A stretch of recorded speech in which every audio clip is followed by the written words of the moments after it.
So for the past 6 weeks or so, my wife and I have been doing this gut health based diet to where, our foods are pretty restricted. And yesterday I had a big slice of pizza for the first time in, those 6 to 7 weeks. And I think what I experienced there could be helpful for somebody here who's, struggled with binge eating or wanting to eat clean, but doesn't know if they can like go without the foods.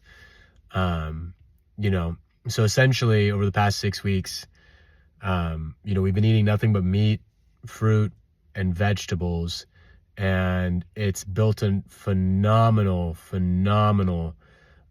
reset for our bodies. I dropped almost 20 pounds and it feels like I've got a good rhythm with my diets. I had a good rhythm before, but I'd kind of like gain it, lose it. And this one feels really clean, right? Like most meals we're eating are like sweet potatoes, blueberries, and a protein. Like that's like blueberries and sweet potatoes are like S tier, super tier carbs, right?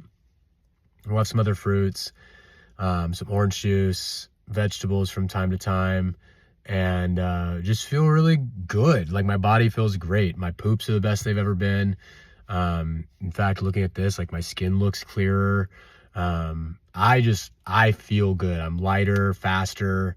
My flexibility, inflammation's down. All that stuff it feels good.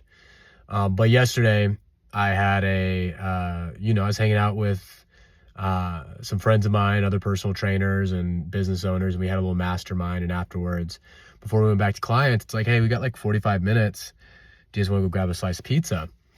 And we've got this place that's like $5-6 slices. They're huge. The one I like to get is like a stuffed one, and easily one of those slices with the extra dough that comes on that stuffed boy. I put it at least 800 with like the Alfredo sauce and like the marinara that I shove on there and Parmesan cheese. Probably about 1,000-calorie slice. Like I'm not even like over exaggerating. They're huge. I used to get like two of them, like a regular one and that. And I'd say the regular ones are maybe 500 to 600 calories. And big New York style. This is my favorite place before this diet. And I've been just like watching pizza videos on YouTube, like reels. If you guys know Crispy Pizza, right? Like just like Costco pizza videos, just fantasizing about pizza for what feels like, a month. And so, this felt like a controlled environment. I'm like, all right, I'm going to get one slice, see how it is. I'm not going to binge eat. Let my wife know, hey, I'm going to go, do this. And I get there, we get the slice. I take a bite. It's really hot, so I can't really like taste it too much. And then, I'm kind of in a rush too. I've got like 10 minutes before I need to leave, but cools down a little bit. I start dipping it in like some Alfredo sauce and not ranch. I don't like ranch, but Alfredo sauce and marinara sauce. And like, guys, this is literally what I've been fantasizing about for a month. And y'all, it was a solid like 5-6 out of 10. Like it just didn't live up to the hype. And I'm with my boys, so I felt like I kind of had to like fake a little enthusiasm, like, oh man, this is good. Yeah, so happy. Blah, blah, blah. But I don't want to call it disappointing, because my body actually felt good to like refuel with some like that. The athletes watching this will kind of understand when you've been eating very clean for a while, it's actually helpful to have a more processed or calorically dense meal with all the salts and fats and carbs in there, because your body just sucks it up and you'll be really strong in your next workouts because you can utilize it. So I don't regret it because of that. I feel good today. I had a great workout afterwards. But I was just like, man, is this really what I've been looking forward to?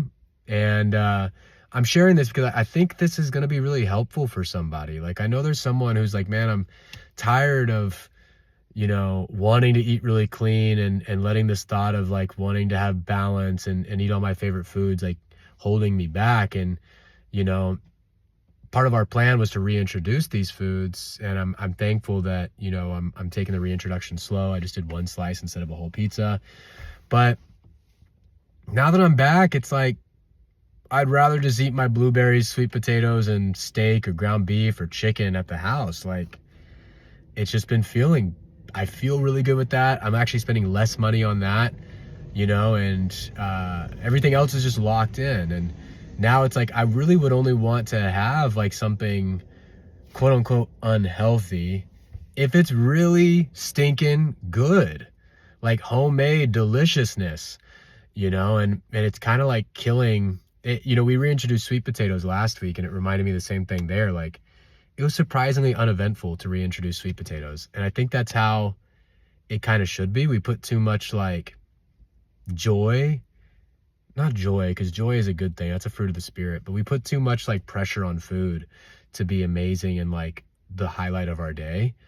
When it's like what's happened by me taming in my diet and my wife and I doing this together is time together is a highlight. My prayer time in the day is a highlight. My, time with friends and family is a highlight, rather than like looking forward to that meal all day long. And that's a helpful refresher for me, because I can get kind of obsessive when like I want to eat, anything and everything. And so, yeah, if you're on a strict diet or about to begin one and you're staying up late watching these videos on Instagram or YouTube of delicious food that's just like super greasy and delicious or super sweet, and sugary, and just like, man, I can't wait to have it. Like, I'm on the other side and didn't live up to the hype. Now, I think like what I really want to do next would be to get a pizza oven and like grow some tomatoes, get some raw cheese from the farm, grow some oregano and basil, and get a nice fresh sourdough that we made at the house and make a pizza. I think that would be really cool. And so what this has done, truthfully, is like built up my standards, which I realized I didn't have a lot of before. So just some lessons from having pizza for the first time in almost 2 months that I think, you guys might be able to glean something from. Like, the thing you're fantasizing about is not worth it, right? Like, the devil's going to try to get you to, think you're missing out on life by not having, alcohol or junk food or, sweets and cupcakes for a limited amount of time. And truthfully, that's just not the case. Like, when you eat real God-made foods and let your body like heal and restore its sensitivities, you get back to sensitivity. And like, we had a lemonade the other day from Salad and Go, and it was just so syrupy, like just syrupy. Like, I've added back in white sugar, but like, that's different, right? Like, this thing was almost 300 calories. And I look at the 2 tablespoons of white sugar that I'll put on a sweet potato, and it's only 60 calories. So I'm like, dang, 2 tablespoons of white sugar is a lot. Like, what are they putting in there to have those calories in there that makes it so syrupy? And like, just the taste for things is shifting. And I think that's a really, really good thing that we got to resensitize. So I'm thankful for this. Again, I kind of just wanted to make this like as a client resource for those of you guys who are like joining the fat loss intensive and maybe just wondering like what is to come after. When you do a really strict diet like this, there is a brightness on the other side, but it looks like having more standards for yourself. It looks like not, just eating junk just because junk's there. It looks like, okay, how can I make my favorite things even healthier, better, and, just fun to do? So I'm excited for you guys joining the Fat Loss Intensive. We start tomorrow, Saturday at noon CST, and it's going to be a blast. If you'd like to join us, I'll see if I can put a link in the description of this video for you guys, but it's going to be fun. Can't wait to do this thing with you guys. I'll see you.